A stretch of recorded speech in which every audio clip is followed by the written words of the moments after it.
حضرت آدم علیہ السلام سے لے کر حضرت عیسیٰ علیہ السلام تک جتنے انبیاء آئے، رسول آئے، تمام نے آ کر جو محنت کی، ان کی محنت کا جو منبع اور مرکز تھے وہ انسان تھے۔ کسی نبی نے آ کر چاند پر محنت نہیں کی، کسی نبی نے آ کر دریاؤں پر محنت نہیں کی، کسی نبی نے آ کر ہواؤں فضاؤں پر محنت نہیں کی۔ پیغمبر نے آ کر جس مخلوق کو مخاطب کیا وہ مخلوق کو جنگلوں کے پرندے درندے نہیں تھے، نبیوں نے آ کر جس مخلوق کو مخاطب کیا وہ مخلوق انسان ہے، اور یہ انسان ہی وہ مخلوق ہے جس کو مکلف بنایا گیا، جس کو قیامت کے دن دی گئی ذمہ داریوں کے بارے میں پوچھا جائے گا۔ انسانوں کے علاوہ باقی مخلوقات کو، انسانوں اور جنوں کے علاوہ باقی مخلوقات کو مکلف نہیں بنایا گیا، تو جن کو مکلف نہیں بنایا گیا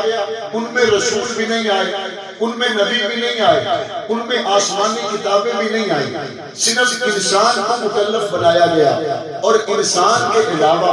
باقی جتنی بھی چیزیں دنیا میں نظر آتی ہیں وہ اپنی فطرت کے عین مطابق زندگی گزارتی ہیں اور اس سے باہر وہ نکل بھی نہیں سکتی۔ اللہ تعالیٰ نے ان کا ایک نظام بنا دیا، وہ اسی نظام کے اندر رہتے ہیں، ان کو پتہ ہے ہم نے جینا کیسے ہے، ہم نے رہنا کیسے ہے، ان کے طریقے پکے ہیں، وہ اپنے طریقے سے لمحہ بھر کے لیے باہر نہیں آ سکتی۔ کسی چڑیا کو یہ بتانے کی ضرورت نہیں کہ تو نے انڈوں پہ بیٹھنا کیسے ہے، کسی چڑیا کو یہ بتانے کی ضرورت نہیں تو نے گھونسلہ بنانا کیسے ہے، کسی پرندے کو یہ بتانے کی ضرورت نہیں تو نے بچوں کو نوالا کھلانا کیسے ہے، کسی باز کو یہ بتانے کی ضرورت نہیں تجھے تیرا شکار کہاں پر ملے گا، کسی کو یہ سمجھانے کی ضرورت نہیں تو نے گوشت کھانا یا سبزی کھانی ہے۔ پیدا ہونے سے لے کے مرنے تک ان تمام کا ایک غیبی نظام اللہ تعالیٰ نے ایسا بنا دیا۔ آج تک کوئی بکری اپنی فطرت سے باہر نہیں نکلی، آج تک کوئی شاہین اپنی فطرت سے باہر نہیں نکلا، آج تک کوئی چرند پرند اپنی فطرت سے باہر نہیں نکلا۔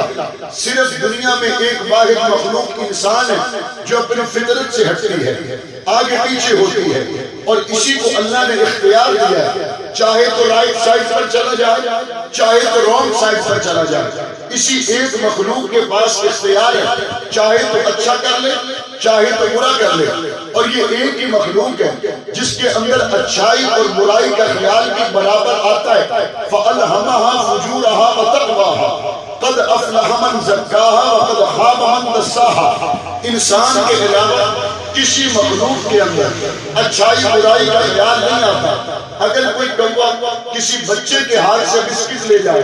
اس کوے کو ساری زندگی یہ خیال نہیں آئے گا کہ میں نے حرام کا کھایا ہے۔ اگر کوئی بکری کسی کرانے کی دکان سے چاول کھا جائے، اس بکری کو ساری زندگی یہ خیال نہیں آئے گا کہ میں نے چوری کا کھایا ہے۔ انسان کا بچہ 7 سال کا ہو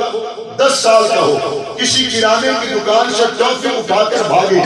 اس کو کوئی کچھ نہ بھی کہے تو اس کو خود خیال آتا ہے کہ یہ ٹافی میں نے غلط طریقے سے اٹھائی ہے۔ انسان کا بچہ بہت چھوٹا سا بھی ہو، اگر کسی کو دھکا دے کر بھاگے، اس کے دل میں یہ خیال آتا ہے میں نے اس کے اوپر زیادتی کر دی، ظلم کر دیا۔ اس کے برعکس کوئی جانور کسی کو ٹکر مار کے ہلاک کر دے، اس کو کبھی خیال نہیں آتا کہ مجھے ٹکر نہیں مارنی چاہیے تھی، اس کو کبھی یہ خیال نہیں آتا کہ مجھے یہ کام کرنا چاہیے تھا یا نہیں کرنا چاہیے تھا۔ اللہ تعالیٰ نے صرف انسان کو ایسا بنایا، وہ چاہے تو برا کر سکتا ہے چاہے تو اچھا کر سکتا ہے، اور انسان اچھا برا کرتا رہتا ہے، لیکن سب سے بڑی برائی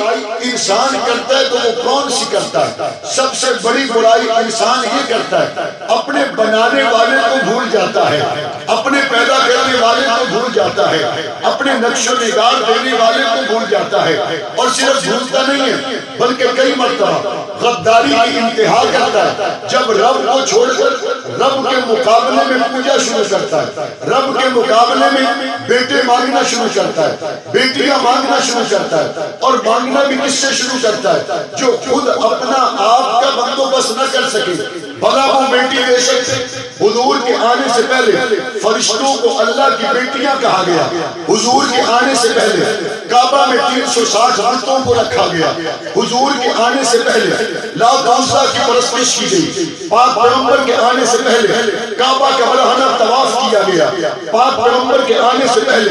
بیٹیوں کو زندہ درگور کیا گیا، پاک پیغمبر کے آنے سے پہلے اولاد کو فاقے کے خوف سے قتل کیا جاتا رہا۔ میرے نبی صلی اللہ علیہ وسلم تشریف لائے، حضور علیہ السلام کے آنے سے پہلے بھی سورج مشرق سے نکلتا مغرب میں ڈوبتا تھا، حضور کے آنے سے پہلے بھی ستارے چمکدار تھے، بعد میں بھی ستارے چمکدار تھے، حضور کے آنے سے پہلے بھی جنگلوں میں درندوں کا رہنا جیسا تھا ویسا ہی تھا، حضور کے جانے کے بعد بھی ویسا ہوا، لیکن حضور کے آنے سے جو تبدیلی آئی وہ کن میں آئی؟ حضور کا انقلابی پیغام آیا، کن لوگوں کے لیے آیا؟ حضور کا انقلابی پروگرام آیا،